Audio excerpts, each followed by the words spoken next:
Hey there, we're back and we hope you missed us as much as we missed you. Our latest wrap updates you on Julius Malema. He's just been hit with a major hate speech ruling. Two senior justice officials are in hot water over the bungled Madlanga Commission, and two of South Africa's youngest parties are flirting with a coalition ahead of next year's local elections. Meanwhile, Cyril's much-hyped national dialogue is fast becoming a one-man show. Meanwhile, a billionaire is eyeing Curro schools, and the Springboks made a strong comeback after their recent stumble. In Celebville, we unpack Taylor Swift's recent engagement and why it matters to Swifties everywhere. Our global lows of the week include Washington and Moscow's meeting, which was so uneventful it could have been an email, one of our neighbors facing a worsening health crisis, and Gaza's suffering continues. So let's dive into these stories and more in this week's wrap, brought to you by myself, Verashni Pillay, and the Explained Curzo team. First up in your national briefs, the Madlanga inquiry into Police Chief Nhlanhla Mkhonazi's claims of criminal infiltration has been delayed, and Ramaphosa is furious. Its first hearing, scheduled for Monday, is cancelled due to delays in the procurement of vital infrastructure, according to official documents. Turns out the Commission didn't even have secure laptops or an IT system to handle sensitive evidence. Now, two senior officials face suspension, while Minister Mameloko Kubai scrambles to limit the embarrassment. South Africans expected bombshell testimony. Instead, we got an inquiry stuck in buffering. Rise Mzansi, Good, and Build One South Africa are eyeing teaming up before the 2029 national elections. Newbies Rise and Bossa rode big money into 2024's race, but won less than 1% of the vote between them.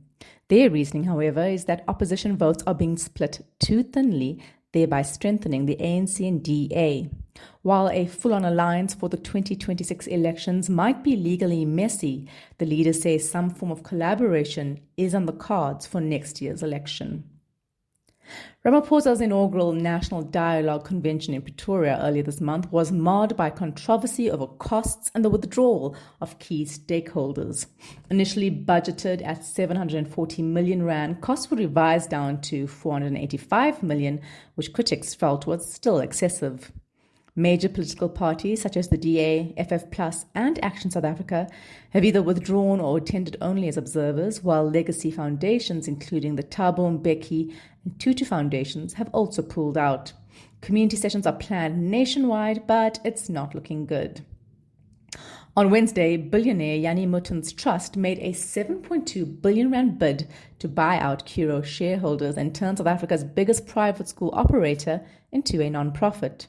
Translation: no more chasing dividends. Surplus cash would fund bursaries, rural schools, and shiny new facilities instead. Parents and learners won't notice much day to day, but the move could turbocharge growth. Investors clearly like the homework. Curro shares jumped over 50% on the news. Regulators still need to market, but class is in session. And in sports, the Springboks got back on track in the rugby championship with a hard-fought 30-22 win over Australia in Cape Town on Saturday. Handré Pollard was the difference, kicking 15 points and setting up a try. It followed our shock defeat to the Wallabies the previous week, but it wasn't pretty. Errors and soft penalties kept the Wallabies in touch until the last minutes. Now we face the real test, the All Blacks in Auckland next Saturday. Moving on to your international news, US President Donald Trump recently met Russian leader Vladimir Putin in Alaska, reportedly to end the Ukraine war and even, quote-unquote, swap territories. But Trump emerged even more smitten with the dictator afterwards, flashing reporters a photo that Putin sent him of the two grinning like varsity besties. Meanwhile, Putin still bombing Ukraine. At least 15 people were killed in Kiev earlier today. Cue deflection. Trump's team is now calling it Modi's war, blaming India's oil trade with Russia. Sure, Jan. Botswana has declared a national public health emergency as hospitals run short of vital supplies. It's thanks to the double whammy of US aid cuts and a diamond market downturn. Diamonds make up around 80% of the country's exports and a third of its revenue, a risk as competition from lab-grown diamonds has grown. One of Africa's most stable countries, Botswana has made plans to diversify by investing in agriculture, copper, and tourism. Now, President Duma Boko has unveiled a multi-million pula rescue plan and even called in the military to stabilize supply chains. The Global Authority on Hunger Crises formally declared famine in Gaza City last Friday. This is rare. Only 4 famines have been declared by the Integrated Food Security Phase classifications since it was established in 2004. Over 300 people, many of them children, have starved to death since the war began, making Gaza's entirely man-made preventable catastrophe even more alarming. Today marks 691 days since the October 7 attacks and Israel's devastating military response that followed. Nigeria has imposed a 6-month ban on the export of raw shea nuts in a bid to boost local processing and profits. The country produces nearly 40% of the world's shea crop, yet earns just 1% of the $6.5 billion global market, as most nuts are sold unprocessed. Shea butter is used in cosmetics, food, and pharmaceuticals, and much of the harvesting is carried out by rural women farmers. Africa generally needs better local processing of raw materials to keep the profit here. Scientists have confirmed that giraffes aren't just one species but 4: southern, reticulated, northern, and Maasai. The International Union for Conservation of Nature, IUCN, made the announcement after checking skulls, genes, and even old rivers and valleys that kept them apart. It's not just trivia. Previously classified as vulnerable as one group, the IUCN will now reassess the surviving status of each group, hoping this clearer taxonomy will strengthen protection efforts for the world's tallest mammals. Moving on to your big stories, hate speech ruling adds to Malema's growing global backlash. South Africa's firebrand EFF leader Julius Malema was found guilty of hate speech by the Equality Court in Cape Town yesterday. The verdict centers on comments he made at a 2022 rally, telling supporters that no white man was going to beat him up and that they should never be scared to kill. Language the court deemed a clear intention to incite harm and to promote or propagate hatred. This isn't Malema's first brush with a legal rebuke over his inflammatory comments. A prior conviction stemmed from his singing of the anti-apartheid protest song, De Bulibunu, Kill the Boer, Kill the Farmer. A ruling later overturned it, but not without creating a firestorm at home and abroad.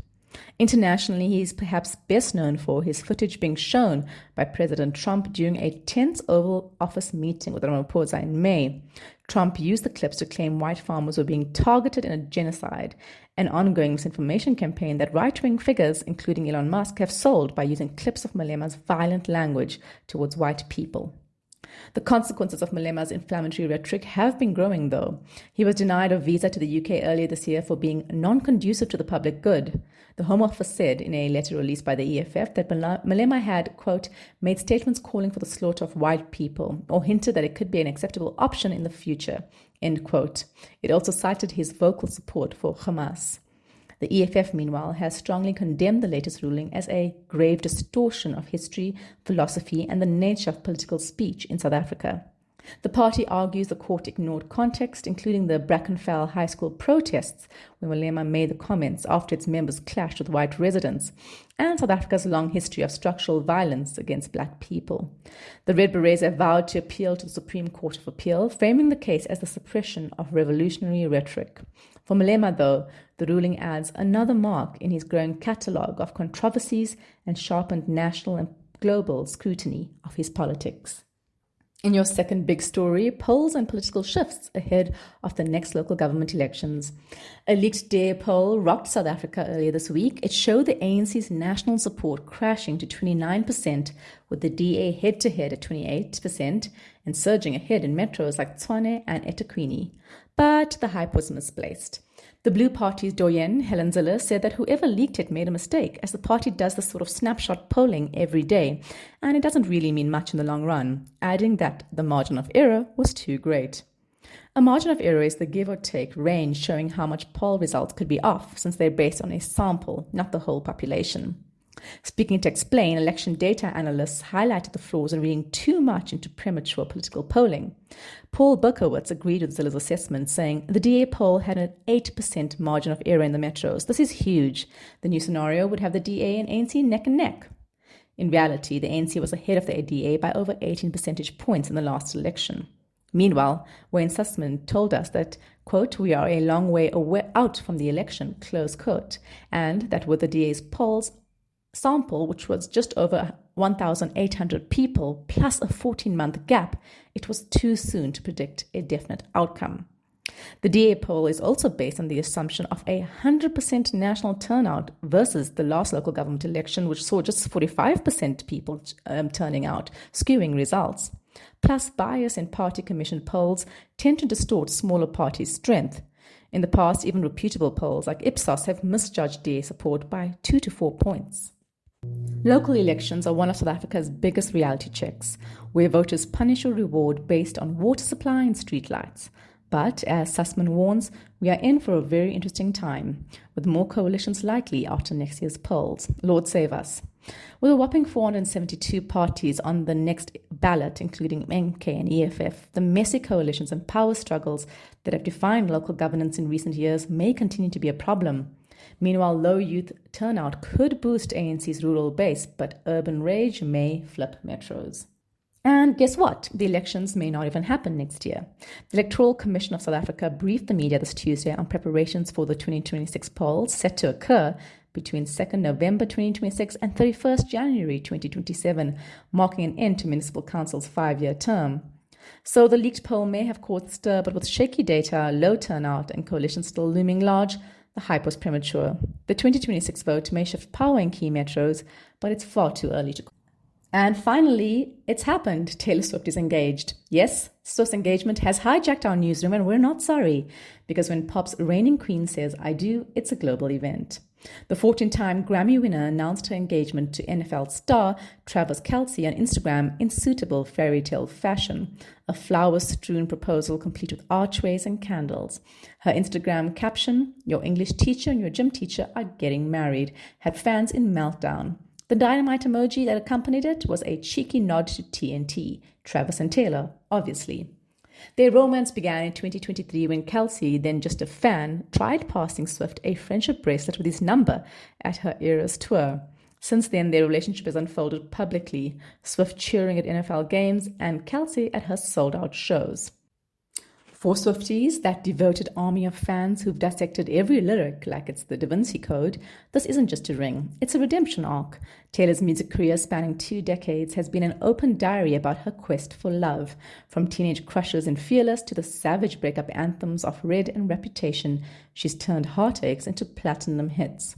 Swift, who turns 36 this year, spent 6 years with British actor Joe Alwyn before Celts, in a relationship so private it was almost mythical.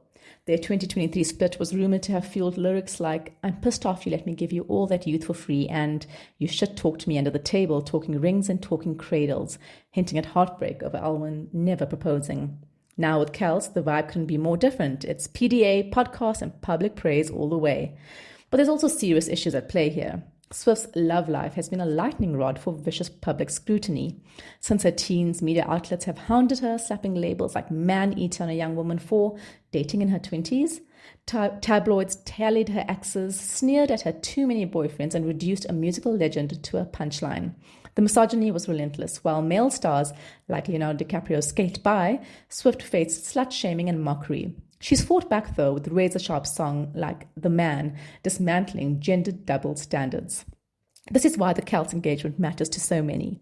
It's about Taylor Swift reclaiming the narrative with a partner who seems secure enough to celebrate her success, not diminish it. That's it from us at The Wrap, an award-winning product of Explain.co.za. Simple news summaries for busy people.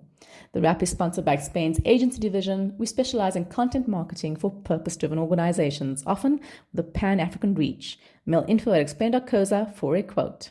Remember to share the love, tell your friends to sign up at Explain.co.za/subscribe. Till next time, goodbye from the team.